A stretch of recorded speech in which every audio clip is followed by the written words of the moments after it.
Very recently, the ADL put out their yearly report on extremist violence and found some pretty interesting stuff. What was going on across the country, across 2018. And joining us now to help break it down from the ADL, Mark Pitcavage, Senior Research Fellow. Welcome back to the show. Thank you very much for having me. Glad to have you back, especially with this to break down. So that yearly report came out. What are some of the trends that were identified in that? Well, the big thing is, I guess I should say two big things. First of all, we had 50 extremist-related murders in 2018. And that's a lot for extremist-related murders. It's one of the top 5 years since 1970. I should say domestic extremist-related murders, although we didn't have any international extremist-related murders. And the second thing is, not only was it a lot, but almost every single murder was related to right-wing extremists as opposed to other types of extremists, such as left-wing extremists or domestic Islamist extremists. 49 of the 50 murders that were committed in 2018 were linked to one sort or another of right-wing extremists, mostly white supremacists. And then even the final murder, which was committed by an Islamist extremist, was committed by a teen who, prior to becoming interested in radical Islam, had actually been interested in white supremacy. So even he had a past tie to right-wing extremism. And look, I'm gonna admit, I don't know the particular details of that, but I would imagine that even when switching over to Islam, probably was not practicing really progressive Islam. But anyway, I'll leave that for the ADL to break down. So there's two bits of that I would like to talk a little bit more about. So one is the sheer number of attacks. Is this something where, I mean, you're talking about 50, you said that that's a record for some time going back. Is this sort of natural variation over time, or do you think the fact that we have reached a new record is part of some sort of ongoing trend that we might predict would continue? Right. It's not a record, but it's one of the high totals. And there are two main reasons why we've had this high total and why we've had some high totals in recent years as well.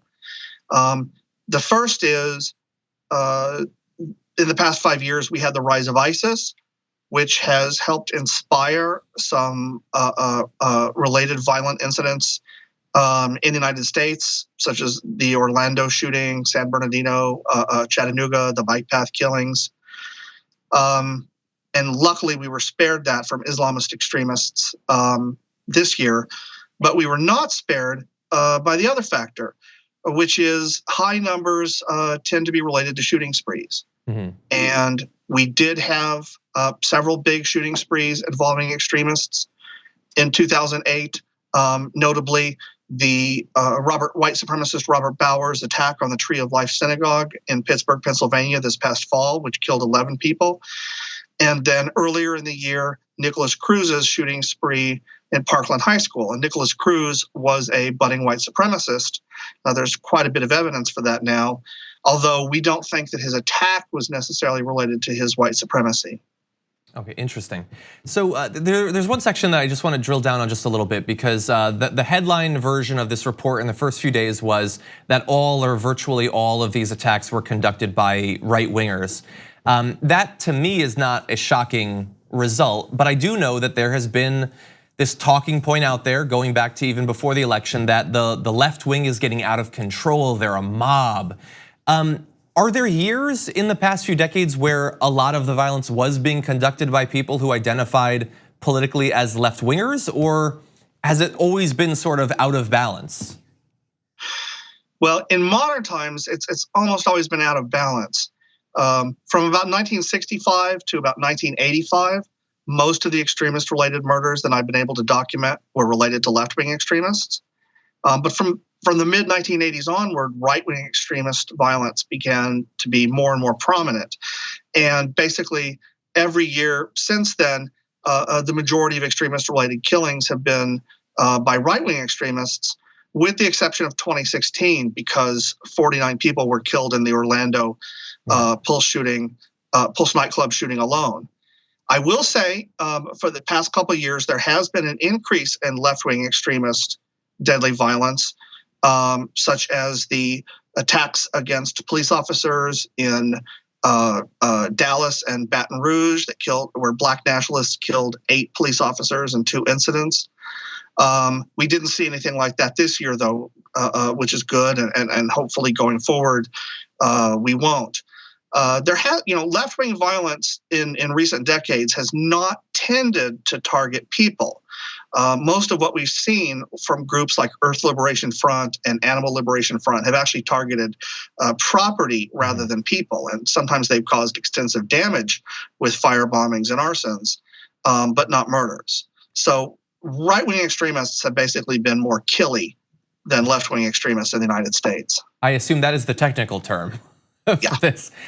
So one other area that, especially recently, there's been, I believe, a couple of shootings that have been either formally or informally linked to a person that appears to identify as an incel.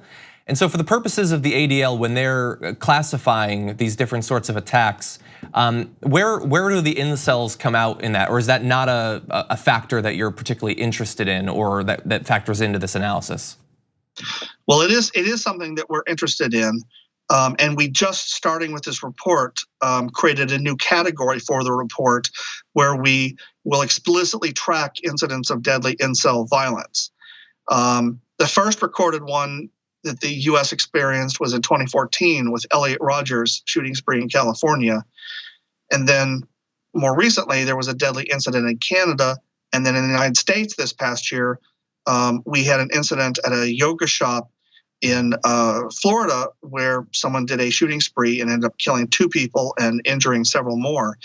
And because of that spree and the Canadian incident in particular, we felt that there was a possibility that we might see more deadly violence coming from incels in the future. And so we've actually officially started tracking that.